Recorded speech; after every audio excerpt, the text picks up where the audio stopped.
Sinoatriálny uzol generuje impuls na vyvolanie kontrakcie srdca. Tento impuls sa šíri dole k základni komorového myokardu a vedie ku kontrakcii srdcového svalu od základne smerom k vrcholu. Kontrakciou komorového svalu srdca pumpuje krv do ľudského tela cez aortu.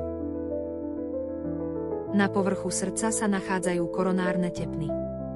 Nedostatočná koronárna perfúzia je závažným srdcovým ochorením najmä u osôb starších ako 40 rokov. Upchatá koronárna tepna vedie k nedostatku kyslíka v časti komory zásobovanej postihnutou tepnou.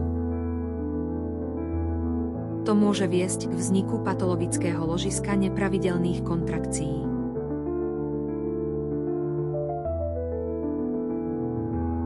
Umelá kontrakcia začína práve v hypoxickej oblasti a šíri sa dole k základni komory.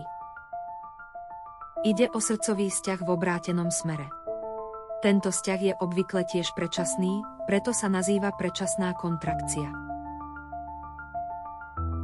Kvôli obrátenému smeru vzťahu nedochádza k žiadnemu alebo minimálnemu prietoku krvi cez aortálnu chlopňu.